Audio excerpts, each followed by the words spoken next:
Čau, já vás vítám u dnešního videa a dneska jedeme do Českých Budějovic na fyzioterapii. Stal se mi úraz a jdeme to řešit mým fyzioterapeutem, uvidíte to video a dozvím se víc co a jak se vyvarovat nějakým chybám při cvičení a snad se brzo dostanu do tréninkového plánu, takže koukejte a díky moc za lajky, odběry a tak, mějte se.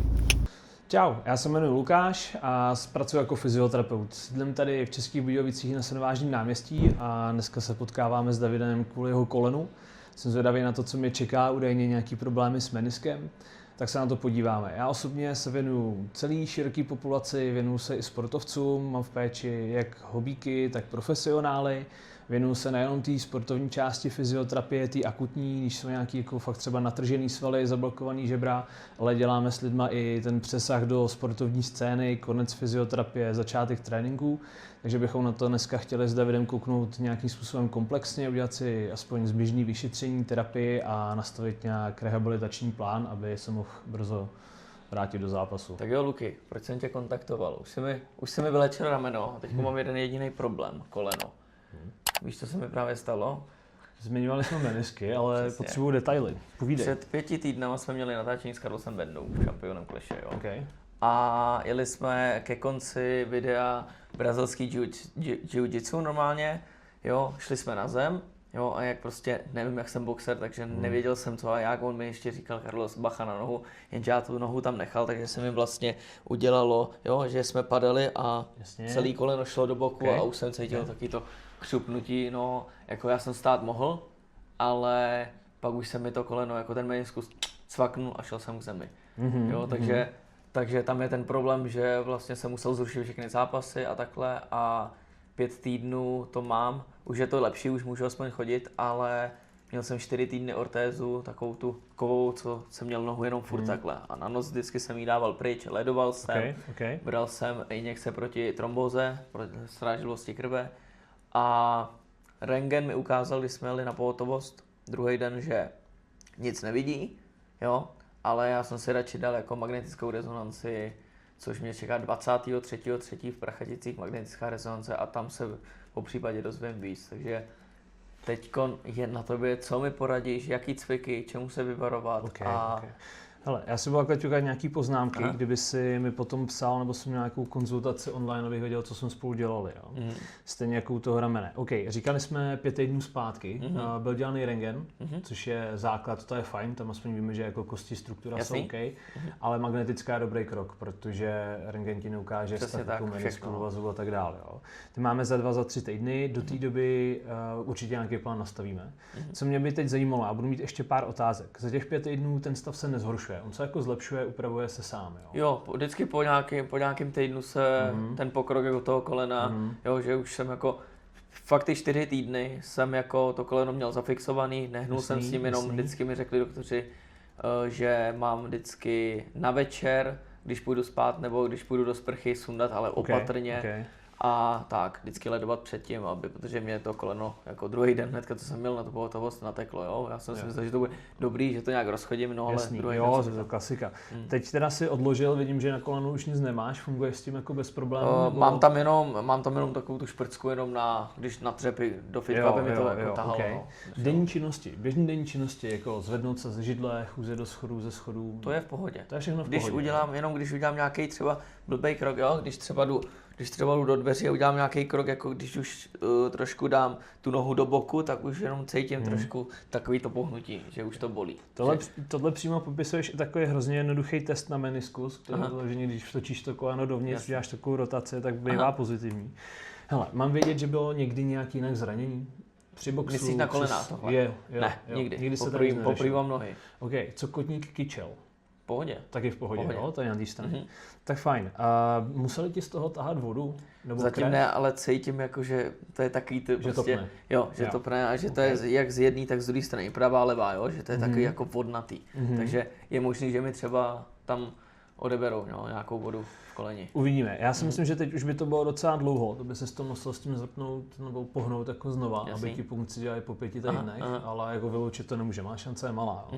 Většinou se to nedělá. Super, hele, denní režim. Teď teda říkali jsme, jak seš na tom v noci? Musíš to koleno podkládat, budí tě to, škube v něm? Vůbec ne, jako spím normálně, jenom když se probudím a po těch 8-9 hodinách, tak jako jenom když udělám, ona mi řekla kamarádka, která se tomu věnuje, že mám vždycky propínat, vždycky ráno, aby se mi to nějak jako povolilo, uvolnilo, jasně, ale když to mám furt, jako když spím, tak cítím, jako když to propnu, tak cítím prostě dolejšek, jak kdybych to měl tady jakoby nateklý nebo něco a pak se to znovu jako vrátí do normálu.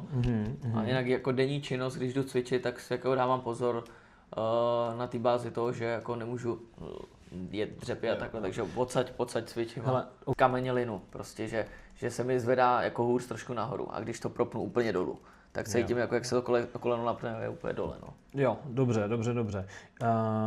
Tak jo, hele, já vím teda asi všechno, co potřebuju. Velmi pozitivní věci mi říkáš, hodně jako pozitivní věci. První věc je, že se ten stav upravuje sám, že se to zlepšuje a nemáš problém s denníma činnostma, běžný denní aktivitě.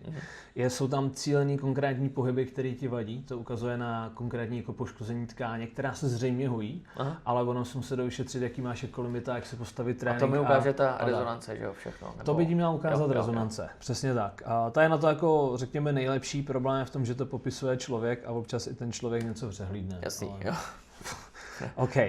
A co je taky dobrý, tak ta rotace jako taková je jenom na jednu stranu. Občas tam bývá problém ještě třeba s plným pokrčením, s plným propnutím toho kolene a máš tam jenom tu rotaci. Jo, tu rotaci a jenom když jsem začínal s tím kolenem, když se mi to stalo, tak jsem jenom zkoušel, jo. Zkoušel jenom třeba druhý, třetí den, jestli jako to nějak a když jsem jako dal nohu z postele, jo, a udělal jsem jenom takhle, teďkon to necítil, ale cítil jsem mě ten meniskus, jak prostě... No jasně. Hele, k tomu menisku, ono je totiž několik možností, jak se ti ten meniskus jako může poškodit. Jo? Ta trhlina nevzniká jenom jedním principem. Ze zkušenosti hodně záleží na tom, který z těch typů poškození máš. Jo? A většinou se velmi dobře tyhle ty první dva jsou jako nejčastější a hojí se nejlíp, což si myslím, že bude i tvoje příčina. Ten zbytek už většinou je jako na operativní řešení, ale to bys do té magnetický sotva les. Jo, takže tím jenom chci říct, že i kdyby si měl mít ten meniskus poškozený, tak to nemusí vůbec nic znamenat. Že to je fakt jenom drobná trhlina, která se ti během 6-8 týdnů zahojí, teď si v půlce a už jsi na tom docela dobře. Jo, a podle knížek toho hojení je 6-8 týdnů. Vítězství.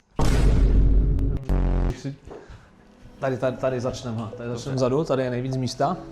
Tady je taková tělocvična, ty už to znáš, ale máme tu nejvíc místa na to testování. Jasný. Super, hele, pojď stoupnout takhle někam přede mě, já si tě jenom obejdu, jak ty nohy vypadají.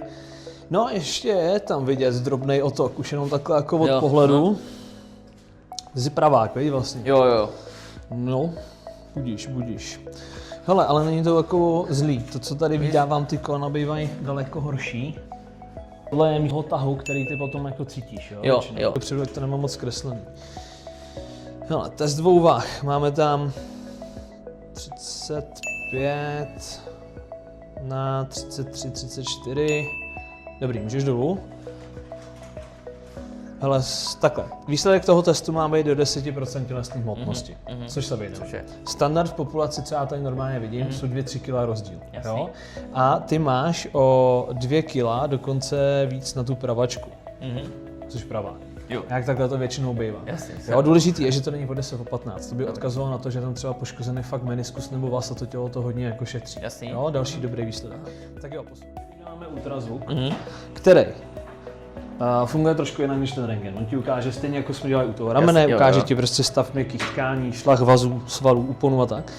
Nevýhodou ale je, že on v momentě, kdy narazí na kost, tak vlastně nám už neukáže nic. Takže my jsme jako hodně omezený, hlavně u toho kolene. Mě ale bude nejvíc zajímat, jak je tam ten otok vlastně uvnitř toho kolene, nebo tadyhle v těch vrstvách a pod kolenem, co se tam zatraceně děje. Jo? Určitě na tu magnetickou i tak jdi. Je to hlavně pro mě, abych věděl plus minus, jak to bude probíhat, co ti mám říct, jak ta rehabilitace asi bude vypadat. Jo? Nějak, aby to bylo jako relativně dobře vidět. Kurva, jsem si přemazal ten první snímek, nic. A tadyhle hodíme třeba druhý snímek. No. A vlastně mezi těma částma těch kostí je jako markantní rozdíl. Minimálně pro mě, protože já to mám jako nakoukaný. Do začátku podložím, jo? Klidně se pojď natáhnout a klidně do videa řek, že samozřejmě každýho, než to použiju, musím poučit, co to dělá, jak to funguje, ale on už to zná, takže na to teď jako budu trošku kašlat. Jenom připomenu, že první 2 až 3 dny po terapii tam může být trošku reakce, zejména u toho kolene. Ono je sice jednoduchý, jakože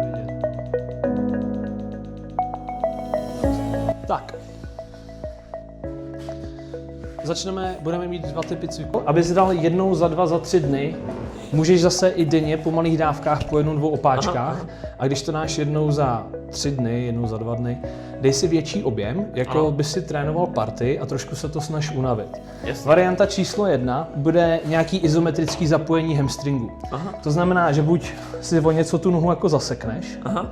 Můžou to být pauzovaný zakopávání, anebo nejjednodušší technika jsou klasický mosty. Jo, tady ti doporučím cvičit v leže, takže máš nohy na něčem položený, jenom zatlačíš do pát, zvedneš a budeš držet. A cílem je, aby si dostal tah tady do těch struktur kolem kolenního kloubu. Aha. Bacha, i to, jak jdeš nahoru, hodně hraje roli a jak seš daleko. Když budu tady, skoro 90 stupňů, zapřu se, tak mi to víc bere ten spodek. Jasný. Mně osobně. Když se natáhnu, nechám si v kolenu, 140, 150, možná víc, zaberu nahoru, tak mi to hodně berou tyhle hamstringy. Aha. A držím 10 až 30 vteřin. Jo, izometrie do vyčerpání. Těžší varianta je tady, ještě těžší. A jedu jenom tak jako s tím, s tou pánví, nebo jako zapřu si i nohy? Zapřu si nohy a tlačím primárně do těch nohou. Aha. Jo, tohle, tady já mám v podstatě, tady mám jako měkký půlky a všechno se snažím tahat přes to koleno. Jo? Super. Povolím a ty struktury nechám, ať mi sníží napětí, ať se prokrví. Tohle je ten klíč. Jo, lidi, kteří dělají vlastně opakovaně tohle, tak jsou na tom za 2 týdny stejně. Jo. Musí tam být zase to podržení na pár vteřin. Jo? Okay. Chceš zkusit? Jo, zkusím tohle. Objevovat pomalinku třes.